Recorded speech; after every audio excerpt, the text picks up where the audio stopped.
आज क्लिपल्यांच्या नवीन व्हिडिओमध्ये आपलं खूप स्वागत आहे. जसं आपल्याला माहिती झालं का ह्या व्हिडिओ थ्रू आम्ही नवीन एक्सप्लोरांचा मनाचे जे काही प्रश्न असेल त्याचं उत्तर द्यायचा प्रयत्न करून पाहिलं. तर आजच्या व्हिडिओमध्ये आपल्याला एक प्रश्न आला आहे का एक्सपोर्टसाठी जेव्हा मी प्रोडक्ट फायनलाइज करतो तर मला काय काय फॅक्टर्स कन्सिडर करायला पाहिजे आणि काय काय कन्सिडरेशन केल्यानंतर मला प्रोडक्टला फायनलाइज करायचा आहे.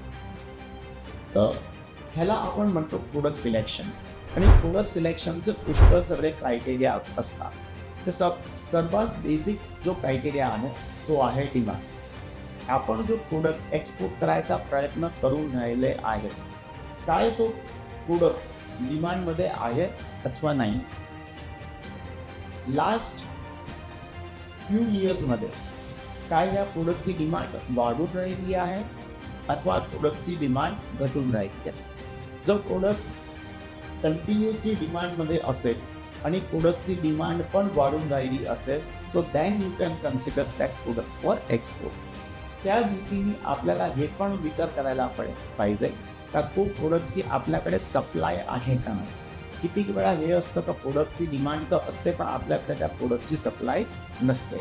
जर प्रोडक्टची सप्लाय नसेल तर तुम्ही तो प्रोडक्ट एक्सपोर्टसाठी सिलेक्ट नाही करू शकता. त्याच रीतीने आपल्याला कन्सिडर करायला म्हणतं का प्रोडक्ट एक्सपोर्टची गव्हर्नमेंटची पॉलिसी काय. कारण की किती असे प्रोडक्ट असतात जे एक्सपोर्टसाठी प्रोहिबिटेड अथवा तर रिस्ट्रिक्टेड असतात आणि that can become difficult or impossible to export the product. तर आपला जो प्रोडक्ट फ्री कॅटेगरीमध्ये असेल तर that gives us a big advantage. त्याच रीतीने आपल्याला प्रोडक्टची क्वालिटी समजायला पडते का आपल्याकडे जो प्रोडक्ट अवेलेबल आहे तो काय एक्सपोर्ट ग्रेडचा आहे का नाही.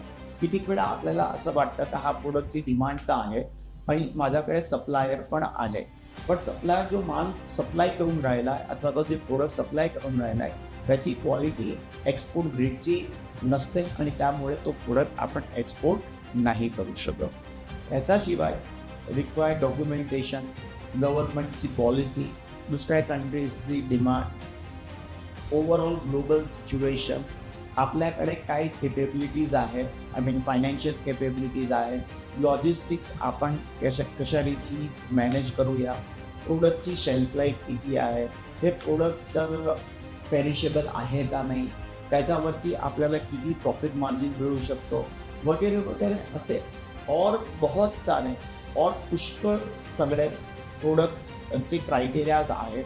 त्याच्यावरती डिपेंड करून आपण सिलेक्ट करू शकतो प्रोडक्ट आणि त्याच्यावरती एक पुष्कळ बेसिक आणि डिटेलमध्ये आपल्याला रिसर्च करायची आवश्यकता असते. आय होप फ्रेंड्स आपल्या प्रश्नाचं उत्तर आपल्याला मिळालं असेल आणि जर तुम्हाला हे व्हिडिओ आवडला असेल त्या व्हिडिओला तुम्ही लाईक पण करू शकता, चॅनलला सबस्क्राईब पण करू शकता आणि आपल्या मनात दुसरा कुठला प्रश्न असेल तर तुम्ही कमेंट थ्रू त्या प्रश्नाला विचारू पण शकता आणि आपण त्याचं उत्तर द्यायचा प्रयत्न करूया. तर नेक्स्ट व्हिडिओमध्ये आपण परत भेटूया. Thank you and have a nice day.